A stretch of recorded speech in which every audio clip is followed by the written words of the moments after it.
Olá pessoal, bem-vindos a mais um Ateliê do Glauco. Olha, hoje o programa está incrível. Espero realmente que vocês gostem.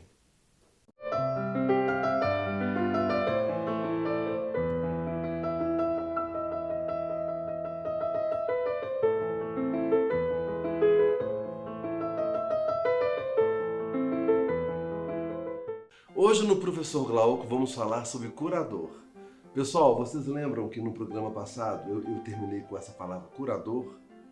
O que será um curador, hein? Mas antes de começar, vocês perceberam que a gente trocou o cenário. Essa é uma obra minha de 2017. Foi uma fase toda veneziana que eu trabalhava muito com a questão da cor. A cor, gente, ela colore o ambiente, ela traz alegria, tanto para quem tem a obra, quanto para vocês aí. Então vamos lá, o que é um curador, né, gente? O próprio nome já fala, curador, ele cura. Cura o quê? Cura a obra. O que é curar a obra? É ele fazer um acompanhamento plástico com o artista. O que é um acompanhamento plástico? É ele direcionar o artista. Quando eu falo artista, pessoal, é a obra, tá? É ele demandando o que há de melhor na obra do artista e o que não é tão bom. Entendeu? Então o curador é como se fosse um psicólogo. Ele vai falar assim, olha, aprofunda mais nesse ponto que você vai arrasar. Ele pode falar isso. Ou ele pode falar assim, olha, isso aqui você não faz tão bem. Então, pessoal, o curador, ele é um dos responsáveis pela fama do artista. E todo curador, ele pode ser crítico de arte, ele pode ser ou não. Assim como todo crítico de arte pode ser curador ou não. Tudo depende de tudo. Por quê? Porque o crítico de arte, ele é um teórico da arte, ele entende tudo. Ele entende tudo que envolve o mundo da arte. E o que faz um crítico ser um crítico de arte? Bom, não existem faculdades direcionadas para crítica de arte. Assim como não existe faculdade também direcionada para ser um curador. Então, como que eu vou ser um curador ou eu vou ser um crítico de arte? Então tem a ABCA, que é a Associação Brasileira de Crítica de Arte, e tem a AICA, que é a Associação Internacional de Crítica de Arte. Elas determinam regras para a pessoa ser um curador ou um crítico de arte. Mas o principal ponto é o quê? O curador ou o crítico, ele tem que ter um olhar atento ao mundo da arte, ele tem que ter um olhar refinado em relação à obra do artista que ele está curando, e ele tem que ter um olhar requintado em termos de como essa obra que ele está curando vai entrar dentro do mercado e qual o impacto que ela vai causar nisso. Isso faz um grande curador se tornar realmente um mega profissional das artes plásticas. Agora, pessoal, eu vou repetir novamente o que eu falei no programa passado. Se você quer decorar a sua casa, contrate um decorador. Agora, se você quiser pôr uma obra de arte, contrate um curador. Lembrando que o decorador, ele pode ser arquiteto e ele pode ser curador também e pode ser crítico de arte. Pessoal, no mundo da arte, tudo é muito subjetivo. Realmente tudo depende de tudo. Até o próximo programa e um beijo.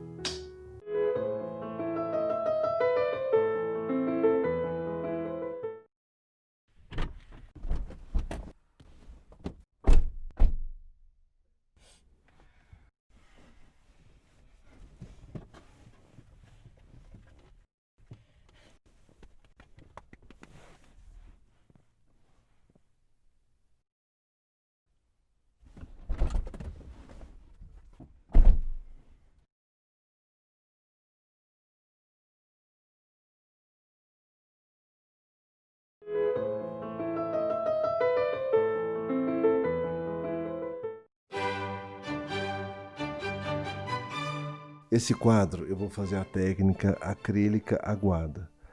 Primeiro eu borrifo a tela com água para ficar bem umedecida e bem molhada. Após isso, eu escolhi a cor sombra natural para dar umas pinceladas bem soltas E sem pensar muito, que eu resolvi fazer uma tela abstrata, então eu quero que o acaso tome conta. Com a tinta na tela, eu vou levantar para a tinta escorrer para ficar bem ao acaso mesmo.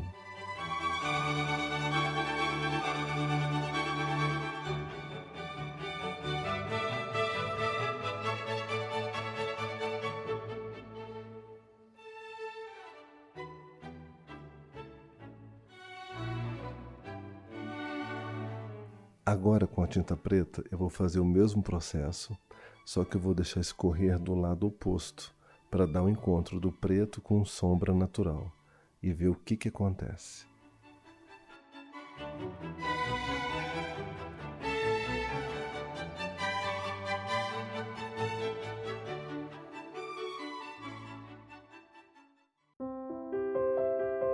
Após a tela secar, eu vou sobressair alguns pontos dela que me interessam, com a cor preta, porque o preto sempre ele levanta a pintura quando é apenas detalhe.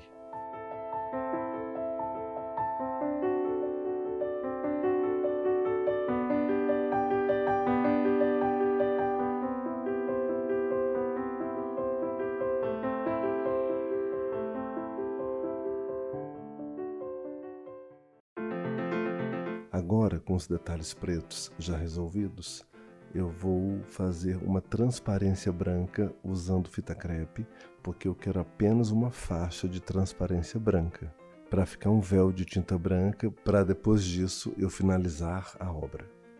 Essa faixa branca ela é muito importante porque eu escolhi que ela fosse o ponto X da tela, a protagonista da obra.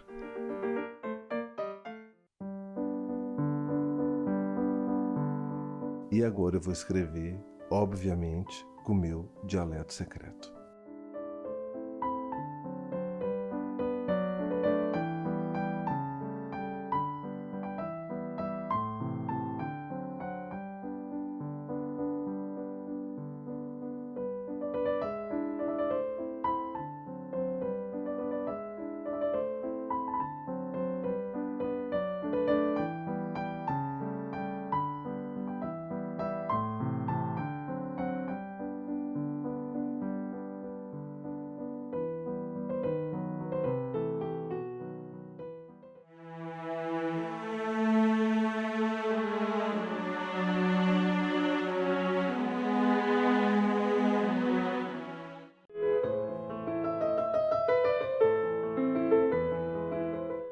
Tô te falando, ela arde. Arde nada. Arde sim. Não arde. Quer ver? Vou te mostrar.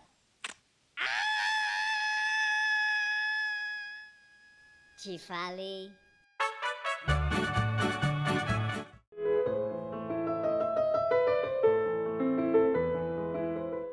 Oi pessoal, hoje no Café com Glauco eu vou responder uma pergunta da dona Terezinha. Ela fala o seguinte: minha filha está com depressão aguda. Eu acho que é tristeza, mas a psicóloga dela pediu para eu colocá-la numa aula de arte. O que você acha? Bom, pergunta bacana. Só que antes de eu responder, eu vou tomar o meu cafezinho para variar. Delicioso, gente. Olha, volto a falar, café Bauli realmente é muito gostoso. 60 anos de tradição em café e realmente muito bom. Bom, dona Terezinha, então vamos lá. Minha filha está com depressão aguda. Quem falou que é aguda? Foi quem? Foi um profissional? Foi um médico? Se foi um médico, então eu acho que é tristeza, eu garanto, não é tristeza. Porque o ato de ser uma depressão, vamos entender primeiro qual que é a diferença da depressão e da tristeza. Até para a senhora entender e saber lidar melhor com a sua filha. O que é tristeza? Tristeza é quando a pessoa se encontra num estado, num momento da vida dela que não está favorável a ela. Ou seja, vamos supor que a sua filha terminou com o namorado. Ela está num estado de tristeza, ela vai no psicólogo e tal. Aí ele vai cuidar desse momento da vida dela, mas esse estado passa, ele é passageiro e ela sabe o motivo que ela está triste, pelo término do namorado. Ela perdeu o emprego, ela encravou a unha, enfim, cada um tem o seu grau de tristeza. E nós, profissionais, temos que entender todos, independente do peso de cada um, porque todos nós somos diferentes. Eu costumo sempre falar, cada um sabe o angu que dá conta de comer. Então, resumindo, tristeza é um estado momentâneo. A depressão não. Geralmente a pessoa nem sabe por que está triste. E o estado não é momentâneo, ele não passa. Por quê? Porque a depressão já é uma coisa biológica, ela não é psicológica. Ela é também psicológica. A tristeza, ela é completamente psicológica. Então, se ela é biológica, de cara, um psicólogo, ele é muito pouco para tratar da sua filha. Agora, a senhora pergunta, ele mandou eu pôr numa aula de arte. O que você acha? A arte é um dos caminhos de cura, mas não é o caminho de cura. A primeira coisa que a senhora tem que fazer, sem pensar, é procurar uma ajuda médica, ou seja, um psiquiatra, que é um médico formado em medicina. Ele vai escutar sua filha e vai identificar esse grau de depressão dela. Se for aguda, eu garanto com certeza que ele vai passar algum remédio. E volto a falar, pessoal, muita gente tem preconceito de remédio. Ah, ele toma remédio de tarja preta. Ah, ele toma antidepressivo. Olha, o mundo, a depressão é a doença do século, é a doença do mundo, é a doença da atualidade. Ainda mais agora com essa pandemia. Mas voltando à dona Terezinha, com certeza ele vai passar um antidepressivo que corresponda ao quadro biológico agudo que ela se encontra. Entendeu? Por que eu estou falando isso, pessoal? Tem vários antidepressivos. E a família nova agora dos remédios, dos antidepressivos, os efeitos colaterais são muito pequenos. Então, assim, se você tiver diabetes, você não vai tomar insulina todo dia? Se você não tomar, você morre. Então você vai ter que tomar. Se você está deprimido e a sua depressão é aguda, é biológica, ou ela é crônica, você tem que tomar remédio também. Porque senão você vai sofrer muito e não vai ter cura.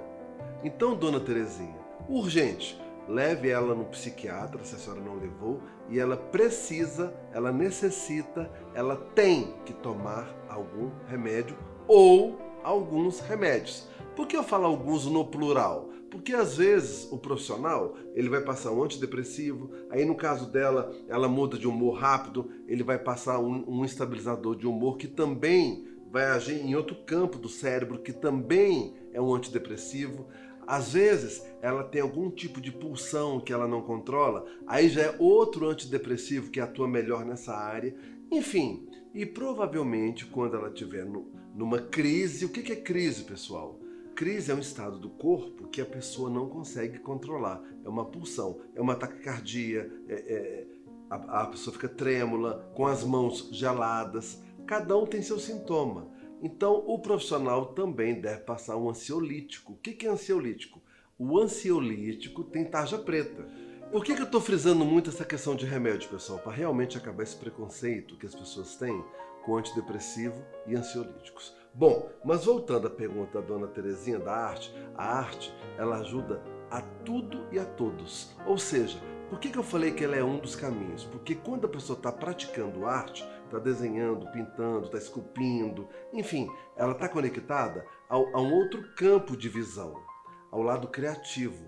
Ela consegue se desconectar do lado racional. Com isso, o pensamento ele se restringe e a pessoa fica centrada apenas no que ela está fazendo, dentro desse mundo mágico que é o mundo da criação. Então a arte é um dos caminhos de cura e é um dos melhores também.